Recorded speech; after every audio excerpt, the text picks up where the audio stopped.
వచనము. దావీదు పట్టణమందు నేడు రక్షకుడు మీ కొరకై పుట్టి ఉన్నాడు, ఈయన ప్రభువైన క్రీస్తు. సామెతల గ్రంథము 22వ అధ్యాయము 6వ వచనము. బాలుడు నడవలసిన త్రోవను వానికి నేర్పుడు, వాడు పెద్దవాడైనప్పుడు దాని నుండి తడిపోడు. యోబు గ్రంథము 36వ అధ్యాయము 6వ వచనము. భక్తిహీనుల ప్రాణమును ఆయన కాపాడాడు, ఆయన దీనులకు న్యాయం చేయు. కీర్తనల గ్రంథము 20వ అధ్యాయము 4వ వచనము. నీ కోరికను సిద్ధింపచేసి నీ ఆలోచన యావత్తు సఫలమగును గాక. కీర్తనల గ్రంథము 125వ సంకీర్తన 3వ వచనము. భక్తిహీనులు పాపము చేయుటకు తమ చేతులు చాపకుండునట్లు భక్తిహీనులు రాజదండము, నీతిమంతులు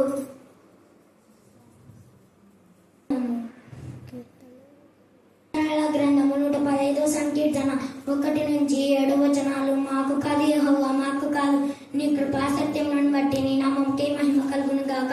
వారు దేవుడేడి అని అన్యజనులు ఎందుకు చెప్పుకుందరు? మా దేవుడు ఆకాశం పొందినాడు, తనకిచ్చవచ్చినట్లుగా ఆయన చేయించినాడు. వారి విగ్రహములు వెండి బంగారం, అవి మనుషుల చేతి పనులు. వాటికి నోరుండి పలకవు, కన్నుండి చూడవు, ముక్కుండి వాసన చూడవు, చేతి నుండి ముట్టుకోవు, పాదాలుండి నడవవు, గొంతుకతో మాట్లాడవు. గ్రంథము 3వ అధ్యాయము 6వ వచనము. 16వ వచనము. తండ్రి తనకు ఇష్టడైన కుమారుని గద్దించు రీతిగా యెహోవా తన్ను ప్రేమించు వారిని గద్దించును. ఆమేన్. రోమీయులకు రాసిన పత్రిక 3వ అధ్యాయము 23వ వచనము. ఏ భేదము లేదు, అందరూ పాపం చేసి ఉన్నారు, దేవుడు అనుగ్రహించిన మహిమను పొందలేకపోతున్నారు. సామెతల గ్రంథము 40వ అధ్యాయము 29వ వచనము.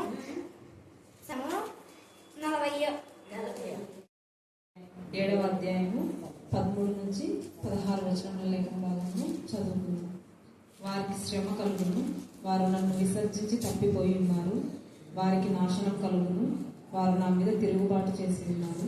వారికి క్షయం సంభవించును, నేను వారిని విమోచింపకోరి ఉన్నాను. వారు నా మీద అబద్ధములు చెప్పేది. హృదయపూర్వకంగా నన్ను బతిమాలు కనుక శయ్యల మీద పరుండి కేకలు వేయుదురు. నన్ను విసర్జించి ధాన్య మద్యములు కావాలనని వారు గుంపులు కూడుతురు. నేను వారికి బుద్ధి నేర్పి వారిని బలపరచినను వారు నా మీద దుర్యోచనలు చేయుదురు.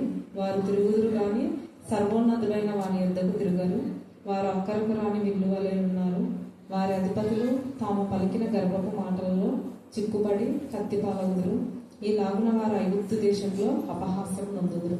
దేవుడి లేఖన భాగమును దీవించి ఆశీర్వదించుగాక. ఆమేన్, ఆమేన్, ఆమేన్. మీ కృపా ప్రేమ మా దేశం బట్టి ప్రశస్తమైన మీ సన్నిధానంలో వరింపబడిన గొర్రెపిల్ల రక్తానికి ఎంత స్తుతించా కూడా తక్కువే ప్రభా. మీరు స్తుతిలో మూలం నామమునకు దేవుడు స్తుతి చేయడం మీకు శోభస్కరమైన విధానం బట్టి మేము స్తుతిస్తున్నాం. స్తుతి నీకు ఇంపైన శ్వాస యాకులుగా ఉన్నందుకు మేము స్తుతిస్తున్నాం, మహింపరుస్తున్నాం, బలపరుస్తున్నాం, ఆరాధిస్తున్నాం.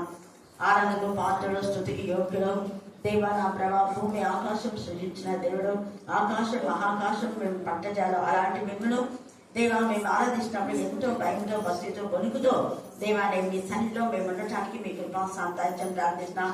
ఎఫ్రాయిము ఒకప్పుడు నీకు ఇష్టమైన వాడిని గుర్తు బిడ్డే, కానీ నీకు విరోధమైనవి చేయటం ద్వారా ఎఫ్రాయిం పైన మీరు ఎంతగా కోపగించుకున్నారు తండ్రి. ఎఫ్రాయిమును నా ప్రభ నా దాన్ని శిక్షించి నా ప్రభ మరి అలాగ క్షామములకు నా దాన్ని నాశనములకు అప్పగించాలని మీరు సెలవించారు. అలాంటి పరిస్థితి ఏ దేశం కానీ, ఏ వ్యక్తి కానీ, ఏ సంఘంలో కానీ లేకుండా మీరు సంఘాలతో, వ్యక్తులతో, మాతో మాట్లాడే దేవుడు అని మేము స్తుతిస్తున్నాం. దేవా, ఈ మధ్యాహ్న కాలశంలో పూర్ణాత్మతో, పూర్ణబలంతో, పూర్ణ శక్తితో మిమ్మల్ని ఆరాధించే మీ శక్తి, మీ సహాయం కాపుదల మాకు దయచేయగాక. ప్రశాంతి వాడి గృహంలో ఈరోజు జరిగే ఆరాధన నీకు మహిమకరంగా జరగడానికి కృప దయచేది కాక. అలాగనే హెచ్సి వాళ్ళ ఇంట్లో రేపు జరిగేటటువంటి ఆరాధన స్తుతి దేవా నీకు మహిమకరంగా ఉండటానికి మీ కృపాసాన్ని దయచేది కాక. రాత్రి వేళ జరిగే ఆరాధనలో మీ సన్నిధికాన్ని తోడుగా ఉంచినందుకు మేము స్తుతిస్తున్నాం. చిన్న బిడ్డలు ఎంతో చక్కగా చెప్పిన లేఖన భాగం వారి జీవితాల్లో ఫలించి ఫలాభివృద్ధి పొందురు కాక. ఆశ గల ప్రాణం మీరు తృప్తిపరిచేది దేవుడు. వాళ్ళు ఎంత ఆశతో, ఆసక్తితో నిన్ను గణపరచాలి, నిన్ను మహిపరచాలని నా యొక్క తపన సృష్టం బట్టి మేము ఇస్తుంది. బాగా దినంలోనే మేము నడవలసిన మార్గం మీరు మాకు నేర్పిస్తున్నారు తండ్రి. స్తోత్రం. జ్ఞానం గల వారికి నా ప్రభా మేము గర్దిస్తే వారు మరింత జ్ఞానాభివృద్ధి నా ప్రభా.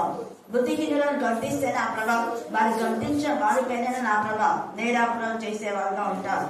అలాగా లేకుండా నా ప్రభా నా తండ్రి నీకు ఇష్టమైన బిడ్డగా ఉండటానికి, పేతురులాగా ఉండటానికి మీ జ్ఞానం కలగజేయమని ప్రార్థిస్తున్నాం.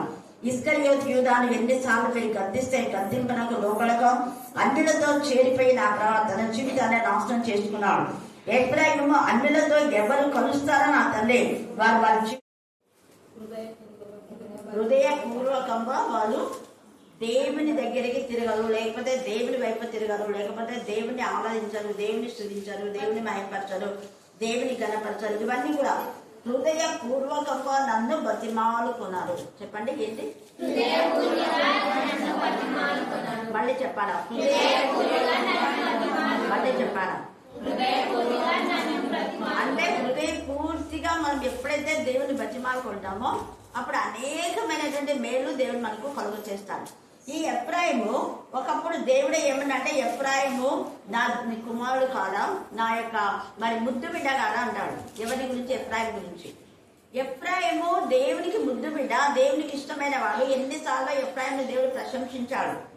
కానీ ఇక్కడ ఎఫ్రాయిం ఏమన్నాడు చెప్పాలి? 7వ అధ్యాయంలో ఏమన్నాడు? Very good. చూడు మమత కొద్దిగా మింది. తిప్పివేయబడని అప్పం వంటి వాడు.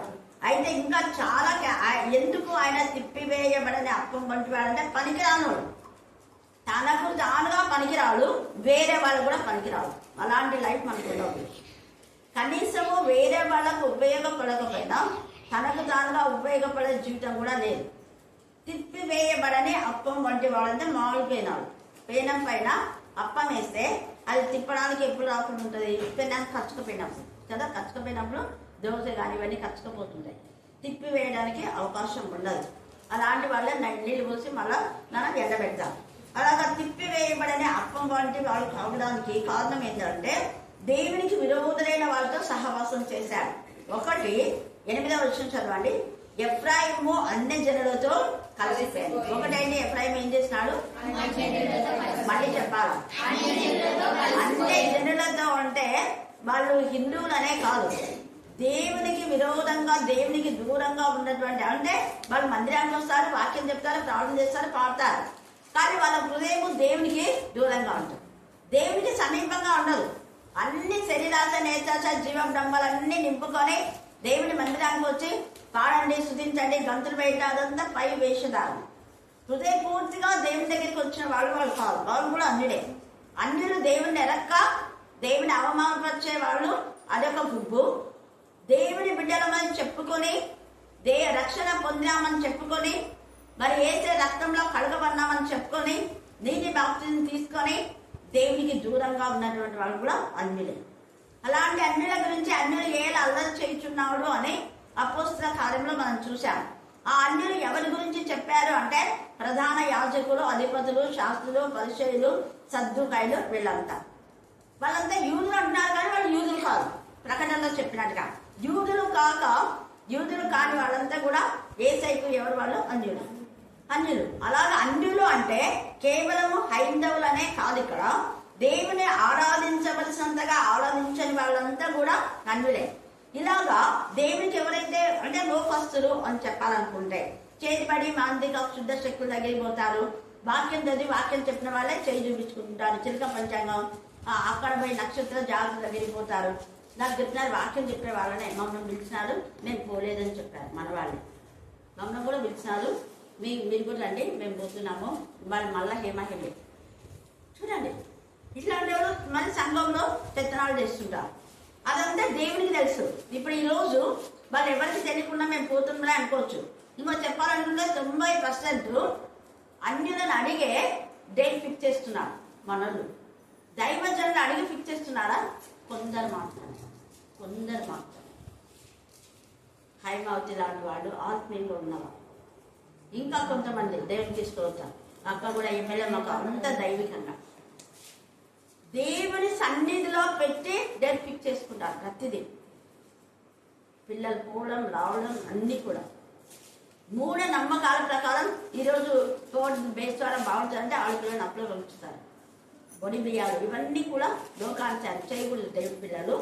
ఇక్కడ అన్యులతో కలిసిపోయిను, ఇక్కడ లోక ఆచారాలతో ఉండే వాళ్ళతో కలిసిపోయినారు మీరు కూడా వద్దు. తర్వాత ఎఫ్రాయిము రెండవది అన్యులతో కలిసిపోయినాడు కాబట్టి ఎవడు తిప్పివేయని అప్పం వంటి వాడైన రెండవది. మూడవది ఈ సంగతి అతనికి తెలుసు, అతను దేవుడికి మరి అతని బలాన్ని తీసేస్తున్నారని, అన్యులు అతన్ని తక్కువ చేశారని, అతన్ని పడగొట్టారని, అతనిలో ఉన్న ఆత్మ సంబంధమైన విషయాలన్నీ కూడా వాళ్ళు పాడు చేస్తున్నారని తెలుసు. మనం ఆత్మీయంగా ఎదుగుతుంటే మనల్ని పడగొట్టే వాళ్ళే అన్యులు. ప్రాణం చేసే వాళ్ళని చేయకుండా, వాక్యం చెప్పే వాళ్ళని చెప్పకుండా, చెప్పని వాళ్ళని ఇంకా చెప్పమని ప్రెజర్ చేయాలి. ప్రార్థన చేయని వాళ్ళు చేసేలా మనం ప్రయత్నించాలి. వాక్యం చెప్పని వాళ్ళు మీరు చెప్పేలా చెయ్యండి అని చెప్పేవాళ్ళు. తప్పు ఏమని చెప్తే ఇది తప్పు చూడు, ఇదే ఫ్రెండ్స్ ఇంకోసారి సరి చేసుకో, ఓసారి తప్పు సరి చేసుకుంటారు. ఎందుకంటే ఫస్ట్ టైం చెప్పేటప్పుడు కొన్నిసార్లు తడబాటు రావచ్చు, ఎట్లయినా చెప్పవచ్చు.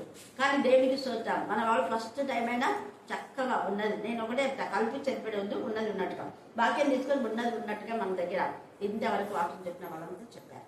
హల్లెలూయా, హల్లెలూయా, హల్లెలూయా. అందుకని ఆయనలో ఉన్న ఆత్మీయ స్థితి పోయింది.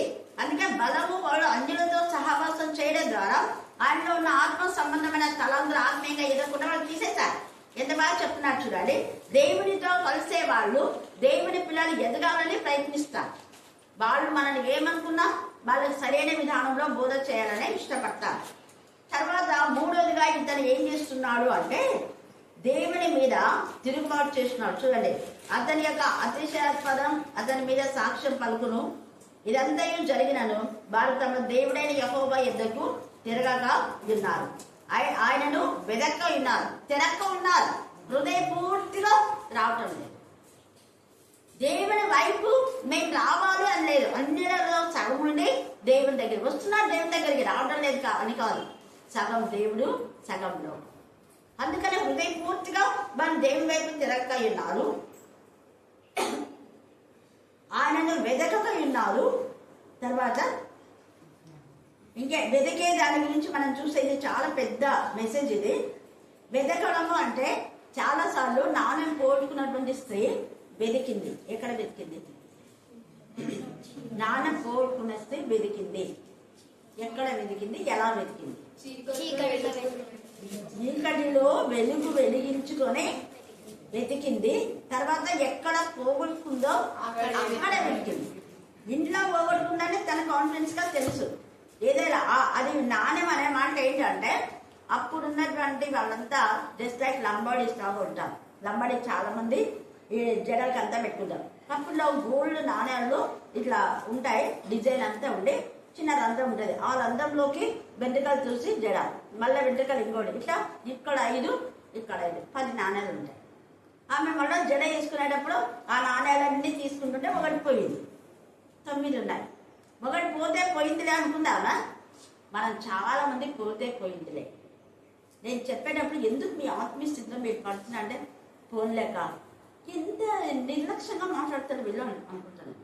సండే స్కూల్ వాళ్ళు మీరు ప్రార్థన చేయరు కదా అంటే అవునక్క చేస్తాము అన్నారు. నాతను కూడా చెప్పిన, ఎందుకు నాతను మీరు చేయవలసిన ప్రార్థన మీరు వేరే వాళ్ళకి ఎందుకు మీ అవకాశాన్ని ఇస్తున్నారు?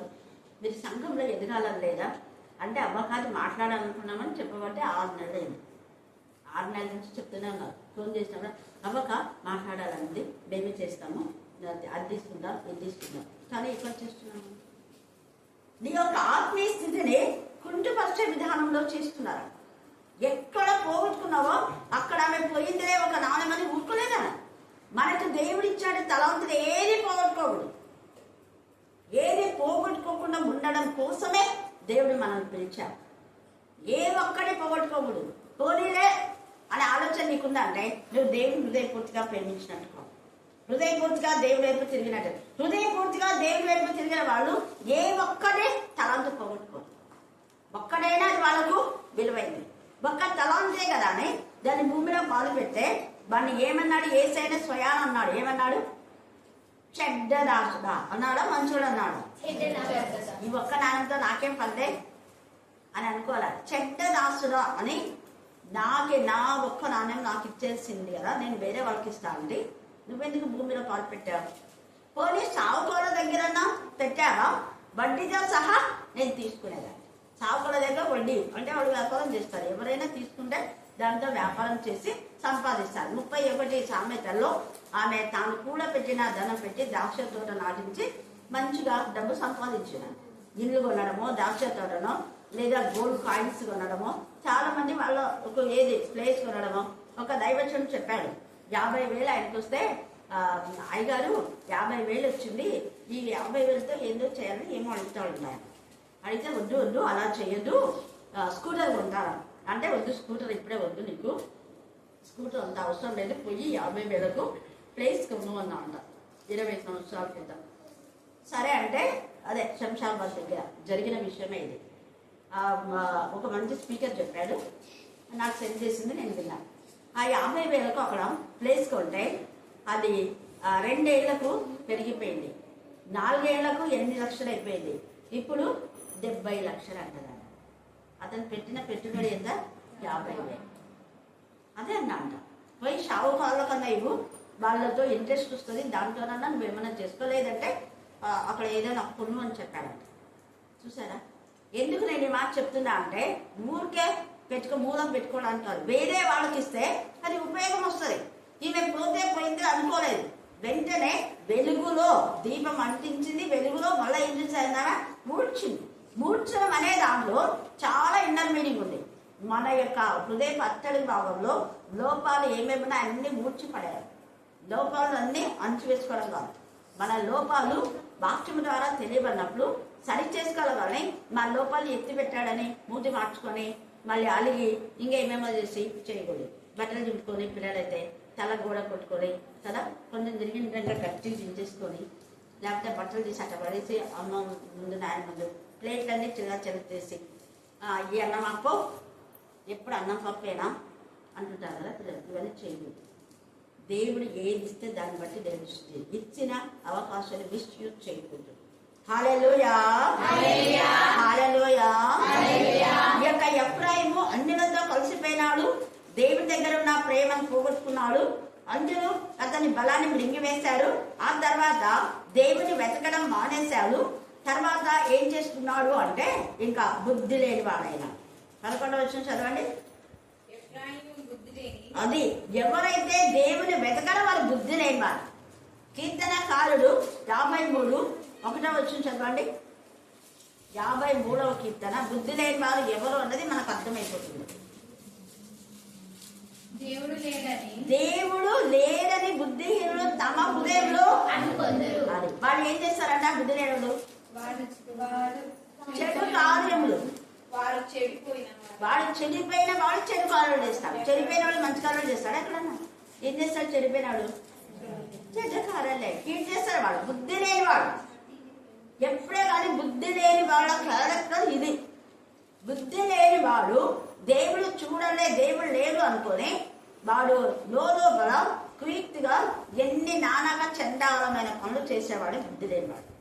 అలాంటి బుద్ధి లేని వాడిని అరే నువ్వు ఈ పని చేస్తున్నాడా, ఇది తప్పరా అని అంటే బుద్ధి లేని వాడు తనకు ఎవరైతే గద్దిస్తారో వాళ్ళకే మళ్ళా రివర్స్ గా మాట్లాడేవాడు. నా ఇష్టం, నువ్వేం నాకు చెప్పింది. ఉన్నారా లేదా? ఉన్నారు. తల్లిదండ్రుల మీద తిరుగుబడేవాడు, పెద్దల మీద తిరుగుబడేవాడు. అమ్మమ్మ నాయనమ్మ ఏదైనా చెప్తే అస్సలు వినాలి. చూడండి ఎంత చక్కగా. ఇంకా కొంతమంది కొన్ని కుటుంబాల్లో పార్షాలిటీ ఉంటుంది. వాళ్ళ అమ్మ చెప్తే వింటారు, నాయన చెప్తే విన్నారు, నాయన చెప్తే వింటాడు, అమ్మ చెప్తే విన్నారు. ఇలాంటి వాళ్ళు కూడా ఉంటారు. ఇవన్నీ కూడా ఈ ఎఫ్రాయిముకు బుద్ధి లేని వాడైపోయినాడు. బుద్ధి లేని వాడై పిరికి గుండె గల గుమ్మాలను, పిరికి గుండె గల వాడై దేవుడు చేసిన మేళ్లను వివరించడం లేదు, సాక్ష్యం చెప్పడం లేదు. దేవుని గురించి మహిమపరచడం లేదు. దేవుని గురించినటువంటి జ్ఞానము అతనికి లేకుండా పోయింది. అందుకని ధైర్యంగా దేవుడి గురించి చెప్పలేకపోతున్నాడు. దేవుడి యొక్క మహిమను అందరితో ఒప్పించలేకపోయినటువంటి పిరికి గుండె గల గువ. తర్వాత వాడు ఐగుప్తీయులను పిలుచుకుందురు. చూడండి, ఒకటేమో అన్యులతో కలిసిపోయినాడు, 2 తిప్పివేయబడని అప్పం పాయింట్ వాడుగా మారిపోయాడు. 3వది దేవుని గురించి అతను సాక్ష్యం పలకకపోతే అతని పైన నేరారోపణ చేస్తూ సాక్ష్యం పలుకుతారు. ఇంత జరిగినను వారు తమ దేవుడైన యెహోవా ఎదురుకు తిరగక ఉన్నారు. తర్వాత ఏం చేస్తున్నాడు? బుద్ధి లేని వాడైపోయినాడు. తర్వాత ఏం చేస్తున్నాడు? ఐగుప్తీయులను పిలుచుకుంటారు. ఐగుప్తులు ఎవరు? చీకటి. అశ్షూరీయులు ఎవరు? విరోధులు. దేవునికి విరోధులైన వాళ్ళతో సాంగత్యం. ఎంత నీచమైన, ఎంత దేవునికి ఎంత గుండెపోతుగా ఉంటుంది. నా ముద్దు బిడ్డ అంటాడు. నా ముద్దు బిడ్డ అయిన ఈ ఎఫ్రాయిము దేవునికి విరోధైన, దేవునికి ఎవరైతే యాంటీగా ఉంటారో వాళ్ళని పిలుచుకుంటున్నాం. నన్ను కూడా అంతే కదా, దొంగలను పిలుచుకుంటారు కదా. వాళ్ళకి తాగుబోతులకు గొడవబడ్డాలను పిలుచుకుంటారు. ఏ జాతి వాళ్ళు ఆ జాతి వాళ్ళని పిలుచుకుంటారు, మనకు తెలుసు. ఇక్కడ అశ్షూరీయుల యుద్ధకు పోవుదురు, వారు వెళ్ళగా నేను వారిపై నా వల వేయుదును. ఆకాశ పక్షులను ఒకరు కొచ్చినట్లు వారిని పడగొట్టుదును. ఎందుకంటే దేవుని కోపం వచ్చింది. ఇంత ప్రేమిస్తే నాకు వీళ్ళు ఇంత విశ్వాసఘాతకులు అయిపోతున్నారా? తిప్పివేయబడని అప్పం వంటి వాడు ఎఫ్రాయిం అయిపోయాడు. కారణం ఒక్కటే, బుద్ధి లేని వాడు అయిపోయినాడు. అశ్షూరీయులతో, తర్వాత ఐగుప్తీయులను, వీళ్ళంతా లోకస్తులను వాడు కోరుకుంటున్నాడు. అన్యులతో వాడు సహవాసం చేస్తున్నాడు. ఇవన్నీ వాడు దేవునికి విరోధమైనప్పుడే కార్యాలు. అందుకని దేవుడు కూడా ఊరుకోవట్లేదు. రోషం వల్ల దేవుడు కదా, ఎంత ప్రేమించాడో అంత ప్రేమించాడు, ఎంత ఆశీర్వదించాలో అంత ఆశీర్వదించాడు. ఎఫ్రాయిం ముద్దు బిడ్డ అని అనేకులు ఏదో చెప్పాడు. అదే దేవుడు ఇప్పుడు ఏం చేస్తున్నాడు ఎఫ్రాయింలో అంటే, చూడండి, వారికి శ్రమ కలుగును. ఎవరికి అంటే దేవుడికి విరోధులు. అందుకనే అంటున్నాడు కదా, వారి సమాజమునకు నేను ప్రకటించిన ప్రకారం నేను వాళ్ళని ఏం చేస్తా? శిక్షించును. అంటే అన్యులకు శపితమైన వాళ్ళు, అన్యులను శిక్షిస్తా, అన్ని దేశాలని నాశనం అయిపోతాయని దేవుడు చెప్పాడు కదా. నాశనం అయిపోతామని చెప్పిన ఆ నాశనం వైపు మనం వెళ్తున్నాం. వెళ్తే వాడు నాశనం అవుతారా కదా? అయితే నినివే పట్టణం అంతా కూడా నాశనం అయిపోతుంది అంటే నినివే వాళ్ళందరూ ప్రార్థన చేశారు, పశ్చాత్తాపడ్డారు, తప్పులు ఒప్పుకున్నారు. సొదొమ గొమొర్రా వాళ్ళు అక్కడికి లోతుపోయాడు. అది శపితమైనటువంటి ప్రదేశం, అది భయంకరమైన ప్రదేశం. ఆ ప్రదేశానికి పోయినందుకు ఆయన కూడా ఏమొచ్చింది? శాపం వచ్చింది. ఉన్నదంతా పోగొట్టుకున్నాం, బలమంతా తగ్గిపోయింది. 2 కుమార్తెలు వచ్చినారు, కానీ 2 కుమార్తెలు కూడా పరిశుద్ధతను పోగొట్టుకున్నారు. భార్య ఒట్టు స్తంభం అయిపోయింది. 2 కుమార్తెలు వచ్చారని సంతోషం కొంచెంసేపు కూడా నిలవలేదు. వాళ్ళు భయంకరమైన పాపం చేశారు. వాళ్ళ నుంచి పుట్టిన సంతతే మోయాబీయులు. మోయాబీయులు అందుకే దేవుడు శపించేశాడు. అది అక్రమమైన సంతానం. అది వివాహానికి ముందు చేసే ప్రతి నీచ కార్యాలు అక్రమమే, అవి దేవుడు సహించాడు. అందుకనే ఇక్కడ కూడా వారికి శ్రమ కలుగును, వారు నన్ను విసర్జించి తప్పిపోయి ఉన్నారు. విసర్జించారు, దేవుడు చూడాలి అనుకుంటున్నాడు. మేము చేసే నీచమైన కార్యాలు దేవుడికి ఏం తెలియదు అనుకుంటున్నాడు. దేవుడు అన్ని వాళ్ళ ముందు పెట్టి వరుసగా దేవుడు లెక్క పెట్టి వాళ్ళ తప్పులను మరి గద్దిస్తాడు. అక్కడ అందుకే శిక్షించున్నాడు. ఆ శిక్ష ఏ విధానంలో ఉంది అంటే వారు నాశనము కలుగును. ఎంత బాధగా ఉంది. నాశనం అయిపోతాడని ముద్దు బిడ్డ నాశనం అయిపోతున్నాడు. నాశనం అగును అంటున్నాడు. వారు నా మీద ఎందుకు వారు నాశనం అవుతారు అంటే తిరుగుబాటు చేసి ఉన్నారు, వారికి క్షేమ సంభవించును, నేను వారిని విమోచింప కోరి ఉన్నాను. వాళ్ళు నా మీద ఏం చేస్తున్నారు? అబద్ధం. విమోచించాలని నా ప్రియ కుమారుని పంపాను. నా ప్రియ కుమారుని యొక్క రక్తము ప్రతి పాపం నుంచి, శాపం నుంచి వాళ్ళు విడిపిస్తుంది. అంటే ఏసే సెలవు వైపు చూడకుండా మళ్ళీ లోకం వైపు చూస్తున్నా, లోకాన్ని ఆశ్రయిస్తున్నా. లోక రాజకీయ నాయకులను, బలవంతులను అప్పు ఎవరిస్తారని అప్పు వాళ్ళ దగ్గరికి పోతారు, ఎవరు రికమెండేషన్ చేస్తారు, రికమెండేషన్ లంచాలు ఇస్తుంటారు. ఇలాగా ప్రార్థనలో పెట్టారు. ఇక్కడ వాళ్ళైతే ప్రతిదీ ప్రార్థనలో పెట్టారు. ప్రార్థన దేవుని సన్నిధిలో పెట్టడం ద్వారా అనేక ఆశ్చర్యాలు, అద్భుతాలు జరుగుతాయి. దేవుని వైపు తిరగడం, ఫస్ట్ ప్రయత్నం దేవునికి ఇవ్వడం, ఫస్ట్ ప్రార్థన చేసి దేవా నీ చిత్తం ఎలా ఉంటే అలాగా అని మనం చెప్పాలి. దేవునికి ప్రార్థన చేయక ఆహారం ఇంకో పాపాత్ములు అని రాయబడింది వాక్యం. దేవుని సెలవు లేకుండా సంతోషంగా భోజనం చేసేవాళ్ళు లేరంట. ఈ ఎఫ్రాయిము దేవునికి విరోధంగా అన్యులతో కలిసినందుకు దేవుడికి కోపం వచ్చింది. తర్వాత ఏం చేస్తున్నాడు చూడండి దేవుడు. అందుకని వాళ్ళు విమోచించాలని అనుకున్నాడే కానీ వాళ్ళు అబద్ధములు చెప్తున్నారు. హృదయపూర్వకంగా నన్ను బతిమాలిపోయినా. మరి హృదయపూర్తిగా దేవుని సన్నిధికి మనం ఇస్తున్నామా? ఊరికే ఏదో రావాలంటే ఆశామాషిగా మనం వస్తున్నామేమో. ఇక్కడ దేవుడు ఒక రోజు మన హృదయాలను చూసి అడుగుతాడు, వీళ్ళు ఎంత తాపరిస్తున్నారు నా సన్నిధికి రావాలని వీళ్ళకి ఎంత ప్రెజర్ ఉంది. అందుకే వీళ్ళు ఈరోజు అయితే 11:30కి వచ్చినారు. పిల్లలు 11:30కి వచ్చి మ్యాథ్స్ అంతా వేసి ఎంత చక్కగా వాక్యాలు నేర్చుకుంటూ కూర్చున్నారు. నేను చెప్పలేదు అసలు ఈరోజు 11:30కి తండ్రి కూడా చెప్పలేదు. కానీ పరిశుద్ధాత్మను అలా ప్రెజర్ చేస్తాడు. అలాంటి వాళ్ళు భవిష్యత్తులో ఆశీర్వదించబడతారు. ఎందుకంటే చిన్నప్పుడు మేము ఇదే పని చేశాం కాబట్టి ఈరోజు ఇక్కడ నేర్చుకున్నాం. అలాంటి పరిచయ మా అమ్మ నాన్న నేర్పించారు. చేయకపోతే మాకు అంతే, ఇంకా చెంపలు వాస్తాయి, చేతుల పైన బాతలు పడతాయి. లేదంటే మోకాళ్ళ మీద కూర్చొని 2 చేతులు ఎత్తాలి. మమ్మీ చేతులు దించు అనే వరకు చేతులు నొప్పినాయని ఇట్లా అన్నాం అనుకో, ఎద్దు అందరు శిక్ష. అదే కొట్టనప్పుడు ఇలాంటి శిక్ష వేస్తారు.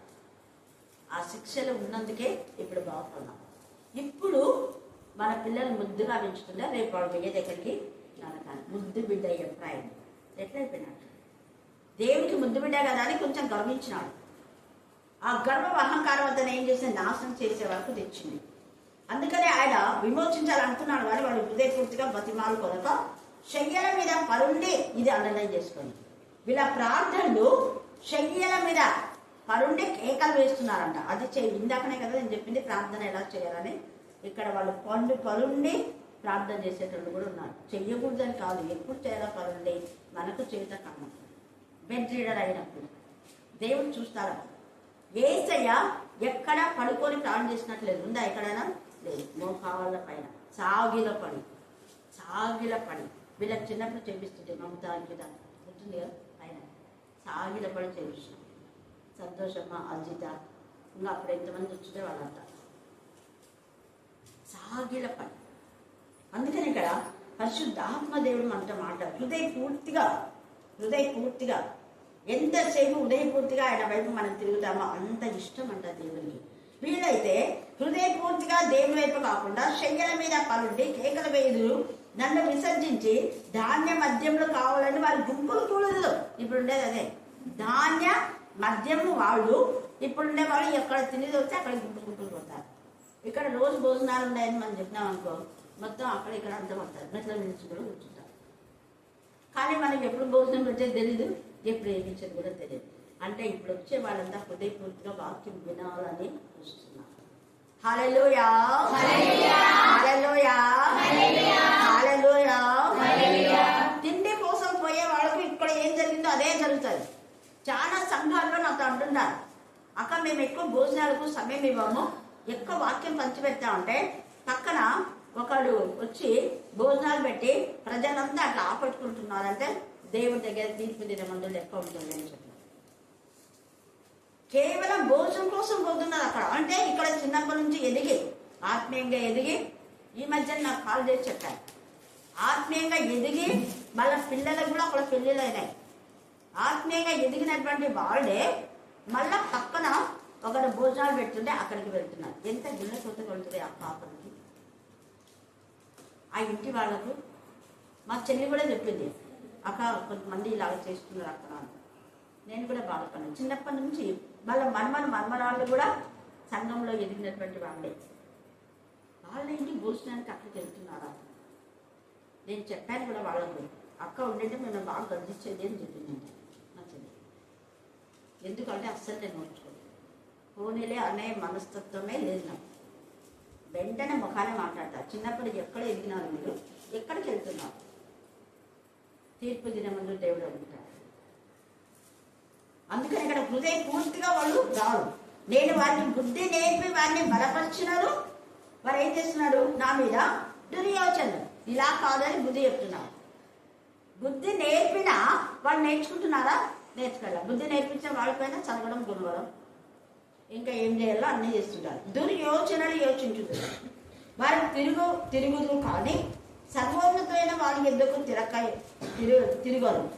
వారు అక్కడకు రాని విల్లువలై ఉన్నారు. వారి అధిపతులు తాము పలికిన గర్వపు మాటల్లో చిక్కుబడి కత్తిమాలగురు. అలాగున వారు ఐగుప్తు దేశంలో అపహాస్యం పొందుదురు. ఒకరోజు వాళ్ళకు అపహాస్యం వస్తుంది. అధికారం ఉందని, సంఘం మాదే, పెత్తనం మాదే అని దేవునికి యథార్థంగా, నీతిగా, నిజాయితీగా వాళ్ళ పైన ఏమైనా చేస్తే దేవుడు అస్సలు ఊరుకోడు.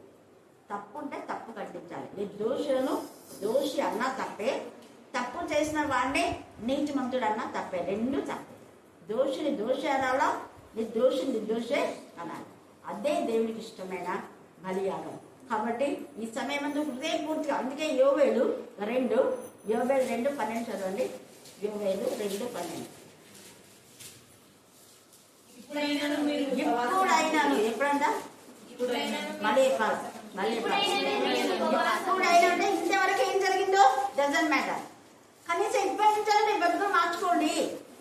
ఇప్పుడైనా మీరు ఉపవాసం నుండి కన్నీరు విచ్చుచు దుఃఖించుచు మనఃపూర్వకంగా హృదయపూర్తిగా ఇష్టంతో నా దగ్గరికి రండి.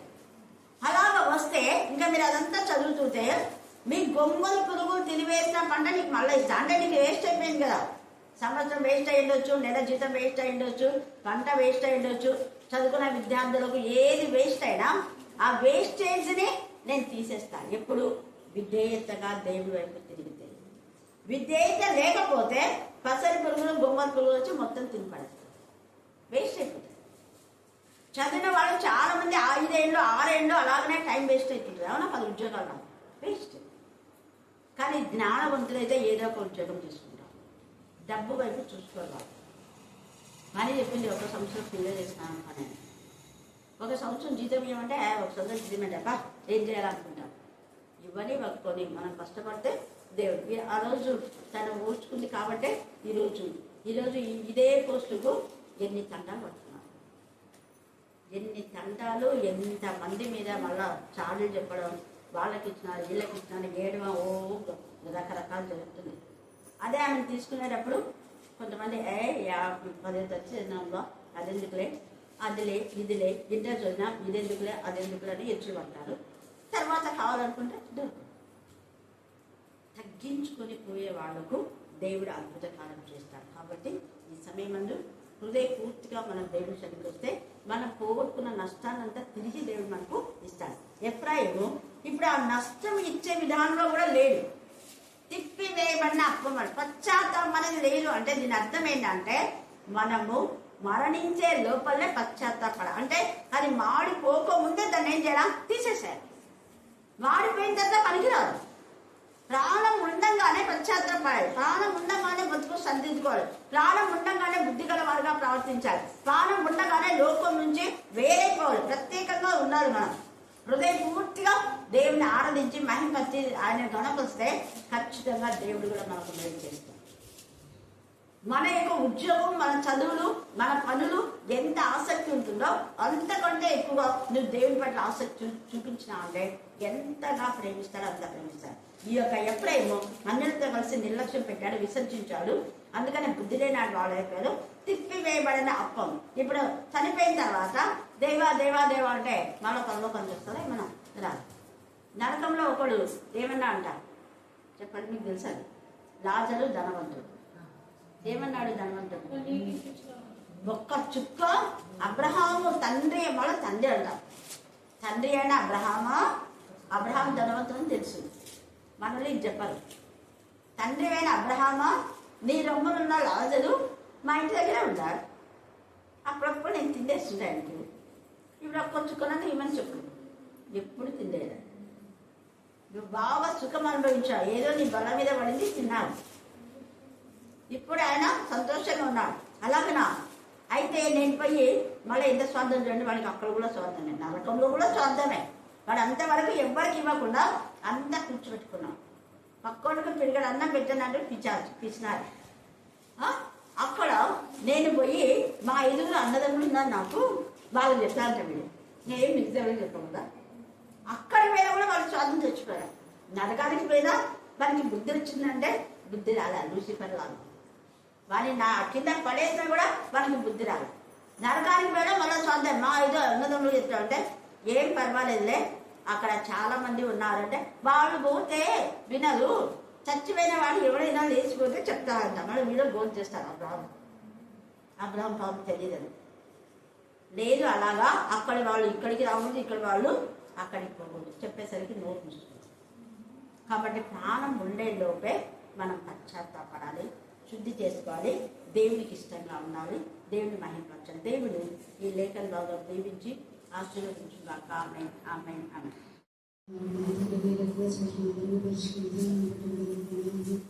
స్థుతులు స్తోత్రాలు చెల్లించుకుంటున్నాం ప్రభా.